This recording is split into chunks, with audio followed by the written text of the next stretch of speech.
खुलुमबाय बेयो बड'लेण्ड इंखं टेलिभिजन दिनै 19 मे 2022 बृहस्पतिखालि सानसेनि बरादखौ नोंथांमोननि खाथियाव लाबोदों आं सदानन्द दैमारिया।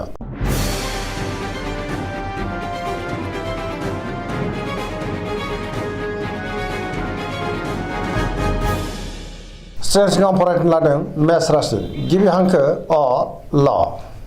दिनैनि साना जोबोर मोजां, बयजोंबो मोजां सोमोन्दो लाखिनो रोंगोन, गियानाबो बांगोन, गोबां मोजां खाबु फैनोबो हागौ। गोसोखौ दिनै जोबोर गोजोननाय मोनगोन, सिगांनि बबेबा जेंनाफोरखौ दिनै गोरलैयैनो सुस्रांनो हागोन। गोसोआव गोदान बोलो आरो सोलो फैगोन, बयजोंबो अनसायजागोन, गोसोनि बोलोआ बांगोन, देहाया दिनै मोजाङै थागोन, मोननो गोनां धोनखौ मोननो हागोन, रांखावरियाव जोबोर मोजां होनजायो। बेफार फालांगियावबो दिनै जोबोर मोजां मुलाम्फा मोननो हागोन, मावनो लानाय खामानिखौ थि समावनो आरो गोरलैयैनो मावफुंनोबो हागोन।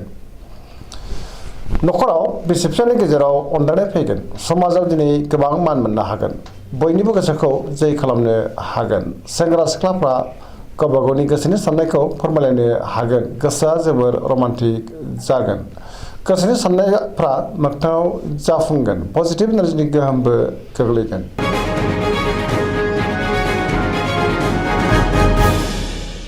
बृष राशि गिबि हांखो इ उ ब।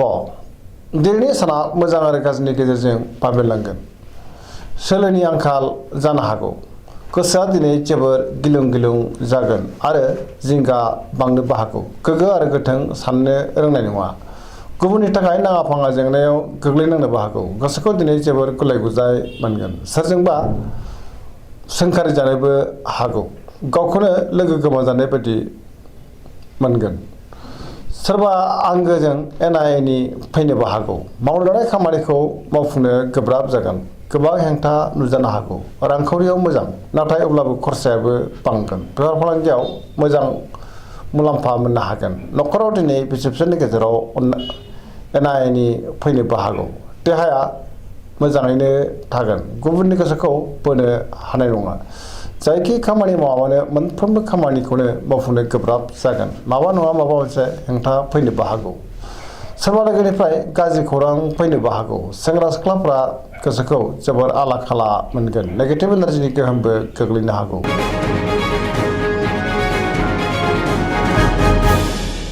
मिथुन राशि गिबि हांखो ख स। दिनैनि साना मोजां आरो गाज्रिनि गेजेरजों बाबेरलांगोन, गोसोनि साननायफ्रा देबोर नांनो हागौ, सोरनिबा सायाव गोबां रागा जोंफ्लांनोबो हागौ। गोसोखौ दिनै जोबोर गुलाय गुजाय मोनगोन, सोरबा लोगोनिफ्राय गाज्रि खौरां फैनोबो हागौ। देहाया दिनै मोजाङै थागोन, रांखावरियाव बारा मोजां नङा, नाङा फाङा खरसाया बांनो हागौ, मोननो गोनां धोनखौ दिनै मोननो गोब्राब जागोन। बेफार फालांगियाव बारा मोजां नङा, गोबां खहा जानोबो हागौ, सांग्रां जानाया गाहाम। न'खराव दिनै अनलायनाय फैगोन, लाइमोनफ्रा जोबोर रमान्टिक जागोन आरो गावबा गावनि गोसोनि साननायखौ फोरमायनो हागोन। फरायसाफ्रा फरायनायाव गोसो दुंखांगोन आरो मोजां फिथाइ मोनगोन।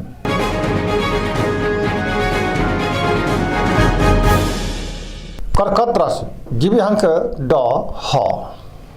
दिनैनि साना जोबोर मोजां, गोसोनि बोलोआ बांगोन, गोसोखौ जोबोर रमान्टिक मोनगोन, मावनो लानाय खामानिखौ थि समावनो मावफुंनो हागोन। रांखावरियाव मोजां, नाथाय अब्लाबो खरसायाबो बांगोन, मोननो गोनां धोनखौ मोननो हागोन। बेफार फालांगियाव मोजां मुलाम्फा मोनगोन, देहाया मोजाङैनो थागोन, सोरबा लोगोजों बाख्नायजानोबो हागौ, थार लोगोनि हेफाजाब मोननोबो हागौ। पजिटिभ एनार्जिनि गोहोमबो गोग्लैगोन, गुबुननि हेफाजाबखौ मोनगोन। न'खराव अनलायनाय फैगोन, बहाबा थाङोब्ला दिनै जोबोर मोजां आरो मोजाङैनो हान्थिनोबो हागोन, पजिटिभ एनार्जिनि गोहोमबो गोग्लैगोन।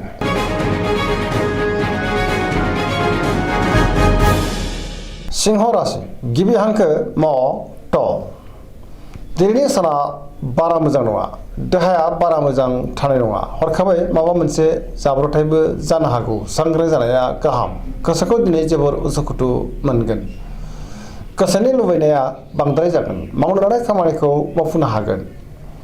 रांखावरियाव मोजां, बेफार फालांगियावबो मोजां होनजायो, नाथाय अब्लाबो खरसायाबो बांगोन। न'खराव अनलायनाय फैगोन, गोसोनि बोलोआ बांगोन, गोबां खामानि मावनो गोसो दुंखांगोन, गोसोनि साननायफ्राबो जाफुंगोन, समाजाव मान मोनगोन, गुबुननि थाखाय मोजां खामानि मावनानै होनोबो हागोन। लाइमोनफ्रा गावबा गावनि गोसोनि साननायखौ फोरमायलायनो हागोन, गोसोआबो जोबोर रमान्टिक जागोन।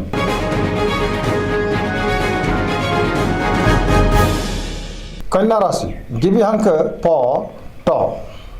दिनैनि साना जोबोर मोजां, गोसोखौ दिनै जोबोर गोजोननाय मोनगोन, मोनफ्रोमबो बिथिङावनो सांग्रां जानो रोंगोन, बयजोंबो गोरोबनानै खामानि मावनो हागोन, गुबुनजों मोजां सोमोन्दो लाखिनो रोंगोन, गोसोनि साननायफोरा जाफुंनो हागौ, गोसोखौ दिनै जोबोर गोजोननाय मोनगोन, सोरबा लोगोनिफ्राय थोजासे हेफाजाबबो मोननो हागौ, समाजाव दिनै गोबां मान मोनगोन, मावनो लानाय खामानिखौ थि समावनो आरो गोरलैयैनो मावफुंनोबो हागोन, गुबुननि गोसोखौ बोनो हागोन, रांखावरियाव मोजां, बेफार फालांगियावबो दिनै जोबोर मोजां मुलाम्फा मोनगोन, देहाया मोजाङैनो थागोन, न'खराव बिसि फिसायनि गेजेराव अनलायनाय फैगोन, बिदा फंबायजों मोजां सोमोन्दो थागोन, सेंग्रा सिख्लाफोरा गोसोखौ दिनै जोबोर रमान्टिक मोनगोन आरो गावबा गावनि गोसोनि साननायखौ फोरमायलायनोबो हागोन, पजिटिभ एनार्जिनि गोहोमबो गोग्लैगोन।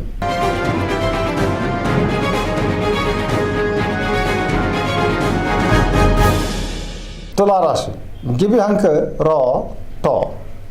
दिनैनि साना जोबोर मोजां, बहाबा हान्थिनो एबा दावबायनो खाबु मोननोबो हागौ, न'खराव अनलायनाय फैगोन, सोरनिबा अननाय मोननानै गोसोखौ दिनै जोबोर गोजोननायबो मोनगोन, जेरावबो देरहासार जागोन, पजिटिभ एनार्जिनि गोहोमबो गोग्लैनो हागौ, गोसोनि बोलोआ बांगोन, गोसोखौ जोबोर राफोद मोनगोन, गोसोनि साननायफ्रा मोगथाङाव जाफुंगोन, सुथुरखौ गोरलैयैनो फेजेननो हागोन, मावनो लानाय खामानिखौ थि समावनो आरो गोरलैयैनो मावफुंनोबो हागोन, देहाया मोजाङै थागोन, रांखावरियाव दिनै जोबोर मोजां, मोननो गोनां धोनखौ दिनै मोननो हागोन, न'खराव बिसि फिसायनि गेजेराव अनलायनाय फैगोन, गुबुनजों मोजां सोमोन्दो लाखिनो रोंगोन।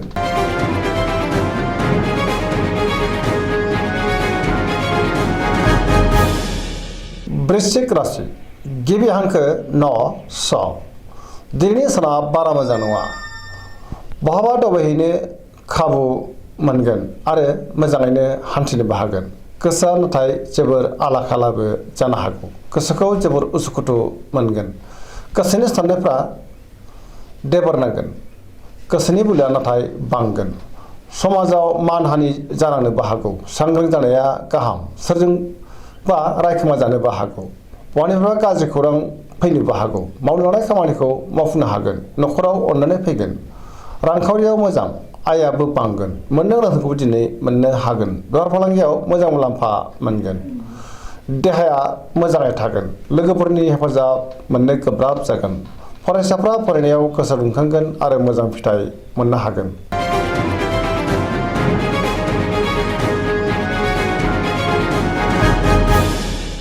धनु राशि गिबि हांखो ध फ भ। दिनैनि साना जोबोर मोजां, बयजोंबो अनसायजागोन आरो मान होजागोन, सुथुरखौ गोरलैयैनो फेजेननो हागोन, गोजोननि आंखाल जानाय नङा, पजिटिभ एनार्जिनि गोहोम गोग्लैगोन, मावनो लानाय खामानिखौ थि समावनो आरो गोरलैयैनो मावफुंनोबो हागोन, गोसोनि साननायफ्रा मोगथाङाव जाफुंगोन, रांखावरियाव दिनै जोबोर मोजां, मोननो गोनांखौ मोननो हागोन, बेफार फालांगियाव मोजां मुलाम्फा मोनगोन, गोबां मुंदांखा सुबुंजों दिनै लोगो मोनज्लायनोबो हागौ, बयजोंबो अनजागोन आरो अनसायजागोन, देहाया मोजाङै थागोन, गोबां रोखोमनि जेंनाफोरखौ दिनै गोरलैयैनो सुस्रांनो हागोन, न'खराव बिमा बिफानि अननाय आरो बोरखौ मोननो हागोन, फरायसाफ्रा फरायनायाव गोसो दुंखांगोन आरो मोजां फिथाइ मोनगोन, लाइमोनफोरा जोबोर रमान्टिक जागोन।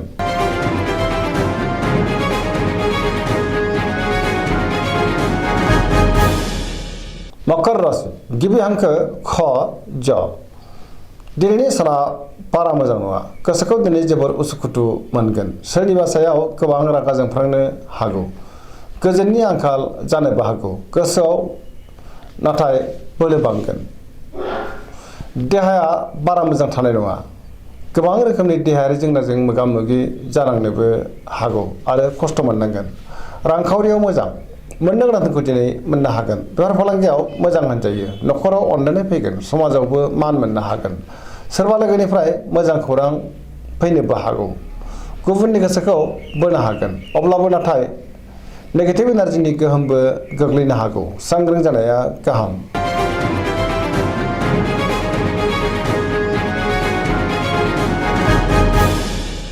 कुम्भ राशि गिबि हांखो ग स दिनैनि साना बारा मोजां नङा सोरनिबा सायाव गोबां रागा जोंफ्रांगोन गोसोखौ हमथायोब्ला गाहाम गोसोनि साननाया जाफुंगोन गोबां मोजां खाबु फैनोबो हागौ नाथाय अब्लाबो माबा नङा माबा मोनसे हेंथा फैनोबो हागौ गोसोआ दिनै आला-खाला जागोन सोरजोंबा एना-एनिबो जानो हागौ मावनो लानाय खामानिखौ मावफुंनो हागोन सिगांनि बबेबा आद्रा खामानिखौबो दिनै मावफुंनो हागोन समाजाव मान मोनगोन रांखावरियाव मोजां बेफार फालांगियावबो मोजां होनजायो देहाया मोजाङै थागोन न'खराव अनलायनाय फैगोन सोरबा लोगोनिफ्राय हरखाबै गाज्रि खौरांबो फैनो हागौ गोसोनि साननायफ्रा देबोरनांगोन सेंग्रा सिख्लाफ्रा गोसोनि साननायखौ फोरमायलायनो हागोन फरायसाफ्रा फरायनायाव गोसो दुंखांगोन आरो मोजां फिथाइ मोनगोन